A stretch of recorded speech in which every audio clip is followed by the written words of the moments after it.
Hello friends, welcome to my channel honey beauty Tamil. இன்றைக்கி நம்ம என்ன பார்க்க போகிறோம்னு பார்த்தீங்க அப்படின்னா, எக் ஃப்ரைட் ரைஸ் தான் பார்க்க போகிறோம். எப்படி செய்யலான்னு பார்க்கலாம், ரொம்ப ஈஸியாகவும் வேகமாகவும் எப்படி பண்ணலான்னு பார்க்கலாம். ஸோ நம்ம அதுக்கு வந்து 2 டீஸ்பூன் வந்து பாசுமதி ரைஸ், நான் இந்தியா கேட் பிராண்டோட பாசுமதி ரைஸ் தான் எடுத்திருக்கேன். ஸோ இதை தாராளமாக 3 பேர் சாப்பிடலாம். ஸோ 2 டம்ளர் எடுத்து நம்ம வந்து ஒரு 3 ஆர் 4 டைம்ஸ் நல்லா வாஷ் பண்ணிவிட்டு ஒரு 30 நிமிஷம் ஊற வச்சு நம்ம வந்து இந்த ரைஸை எடுத்துக்கிடலாம். ஸோ இந்த ரைஸ் வந்து ஊறிட்டு இருக்கும்போதே பார்த்திங்க அப்படின்னா, ஸோ நம்ம வந்து இன்னொரு அடுப்பில் வந்து ஸ்டவ்வை ஆன் பண்ணி ஸோ தண்ணி வந்து நல்லா கொதிக்க வச்சிடலாம். அது எதுக்காகனா, நம்ம வடித்து தான் நான் எடுக்க போகிறேன். எதுக்காக அப்படின்னா, ரைஸ் பொல்லு பொல்லுன்னு வரும். ஸோ நம்ம குக் பண்ணுறதுக்கும் நல்லாவும் இருக்கும். ஸோ இப்போ நம்ம அடுப்பு ஆன் பண்ணி ஒரு பாத்திரத்தில் வந்து தண்ணி நல்லா கொதித்து பபிள்ஸ் வந்ததுக்கப்புறம் தான் நம்ம அரிசி ஆட் பண்ணணும். ஏன் பபிள்ஸ் வந்ததுக்கப்புறம் அரிசி ஆட் பண்ணுறோம் அப்படின்னா, ஸோ இந்த ரைஸ் வந்து நம்ம ஆல்ரெடி இது பண்ணியிருக்கோம். இது வந்து உடையாமையும் இருக்கும், பிசு பிசு தன்மை இல்லாமல் இருக்கிறதுக்காக தான் தண்ணியில் பபிள்ஸ் வந்ததுக்கப்புறம் தான் நம்ம வந்து இந்த ரைஸை ஆட் பண்ணணும்.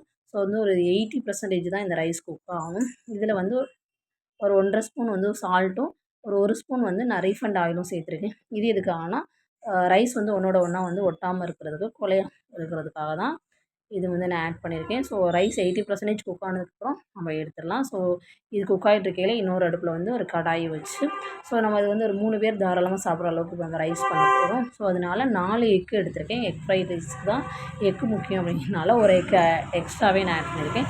இதில் 2 டீஸ்பூன் வந்து ரீஃபண்ட் ஆயில் ஆட் பண்ணிவிட்டு நம்ம ஒரு எக்கு அடுப்பு ரொம்ப லோ ஃப்ளேமில் வச்சு தான் குக் பண்ணணும். இது ஏன் அப்படின்னா, எக்கு வந்து ரொம்ப ரஃப் ஆயிடுச்சு அப்படின்னா ரைஸோட டேஸ்ட் கம்மியாயிரும். ஸோ கொஞ்சம் நாய்ஸாக இருக்கும், அட்ஜஸ்ட் பண்ணிக்கோங்க. ஸோ இதில் வந்து ஜீரா அண்ட் பெப்பர் மிக்ஸ் பண்ணிவிட்டு அதோட பவுடர் மிக்ஸ் பண்ணி 1/2 ஸ்பூன் வந்து அந்த எக்குக்கு மட்டும் நான் சால்ட் ஆட் பண்ணி அடுப்பை லோ ஃப்ளேமில் வச்சு குக் பண்ணுறேன். சாஃப்டாக இருந்தால் ரைஸ் உள்ள இன்னும் வந்து எக் ரைஸ் வந்து டேஸ்ட்டாக இருக்கும். ரஃப் ஆகிராமல் பார்த்துக்கோங்க. அடியும் பிடிச்சிருக்கக்கூடாது, ஸோ உதிரி உதிரியாகவும் இருக்கணும். இது பண்ணிகிட்டு இருக்கையிலே வந்து ரைஸை நம்ம எடுத்து பார்த்தோம், அமுத்தி பார்த்தோம் அப்படின்னா கொஞ்சம் கஷ்டப்பட்டு நம்ம அமுத்துற மாதிரி இருந்துச்சுன்னா அது கரெக்டான பதம். ஸோ அதை வடித்து நம்ம நல்லா ஆற வச்சு நம்ம எடுத்து வச்சுக்கலாம்.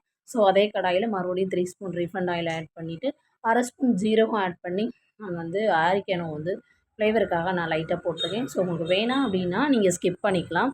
ஸோ ஒரு க்ரீன் சில்லி, என்னோடய குட்டி சாப்பிட்றதுனால நான் ரொம்ப காரம் மைல்டாக சாப்பிடுவேன். நான் ஒரே ஒரு க்ரீன் சில்லி, ஒரு 5 கேர்லிக்கு வந்து பார்த்திங்க அப்படின்னா நான் குட்டியை சாப் பண்ணி ஆட் பண்ணியிருக்கேன். ஸோ இதுவும் நல்லா வந்து வணங்கினதுக்கப்புறம் நம்ம வந்து பீன்ஸ் சேர்த்துருக்கோம். ஸோ பீன்ஸ் ஒரு 2 பீன்ஸ் உங்களுக்கு எந்தெந்த வெஜிடபிள்ஸ் இருக்கோ இதில் பன்னீர் ஆட் பண்ணிக்கலாம், ப்ராக்கோலி ஆட் பண்ணிக்கலாம். ஸோ என்னென்ன வெஜிடபிள்ஸ் இருக்கோ பண்ணிக்கலாம். ஸோ நம்ம இன்றைக்கி என்ன பண்ணியிருக்கோம் அப்படின்னா, cabbage and capsicum and onion, அவ்வளோதான். பீன்ஸு இவ்வளோ தான் ஆட் பண்ணியிருக்கோம். ஸோ இதை வந்து ஒரு 80% தான் குக் ஆகணும். ஸோ இதுக்கு தேவையான சால்ட்டு நான் வந்து இன்னொரு 1/2 ஸ்பூன் வந்து jeera powder and pepper powder வந்து இதில் ஆட் பண்ணி அடுப்பை வந்து லோ ஃப்ளேமில் வச்சு, அதாவது மூடி போடாமல் குக் பண்ணணும். ஸோ மூடி போட்டிங்க அப்படின்னா சதன்னு ஆயிரும். மூடி போடாமல் பண்ணோம் அப்படின்னா சதன்னு ஆகாது. ஸோ அதனால் மூடி போடாமல் குக் பண்ணிவிட்டு மறுபடியும் வந்து நான் கிளறி விட்டுக்கிறேன். முடிஞ்ச அளவு இது பண்ணும்போது அடுப்பை லோ ஃப்ளேமில் வச்சே பண்ணுங்க. ஏன்னா அடி பிடிக்கவும் கூடாது. அதே நேரத்தில் ஹெவியாக வச்சிட்டோம் அப்படின்னா வேகமாக குக் ஆகுங்கிறதுனால நம்ம ஹெவியாக வைப்போம். அப்போ தான் குக் ஆகும், அது வந்து பிடிக்க ஆரம்பிச்சிடும். ஸோ இப்போ வந்து 3 கப் ரைஸ் வந்து நான் ஓரளவுக்கு வந்து ஆற வச்சு எடுத்திருக்கேன். ஸோ அதை வந்து ஆட் பண்ணிவிட்டு நம்ம ஆல்ரெடி ஃப்ரை பண்ணி வச்சுருந்த எக்கையும் இதில் ஆட் பண்ணி 1 ஸ்பூன் வந்து சோயா சாஸ் ஆட் பண்ணியிருக்கேன். ஸோ நல்லா மிக்ஸ் பண்ணி நல்லா கிளறி விட்டு, இந்த டைமில் உங்களுக்கு காரம் வேணால் பெப்பர் அண்ட் ஆட் பண்ணிக்கலாம், சால்ட் இருந்தாலும் ஆட் பண்ணிக்கலாம். ஃபைனலாக வந்து எக் ஃப்ரைட் ரைஸ் ரெடி.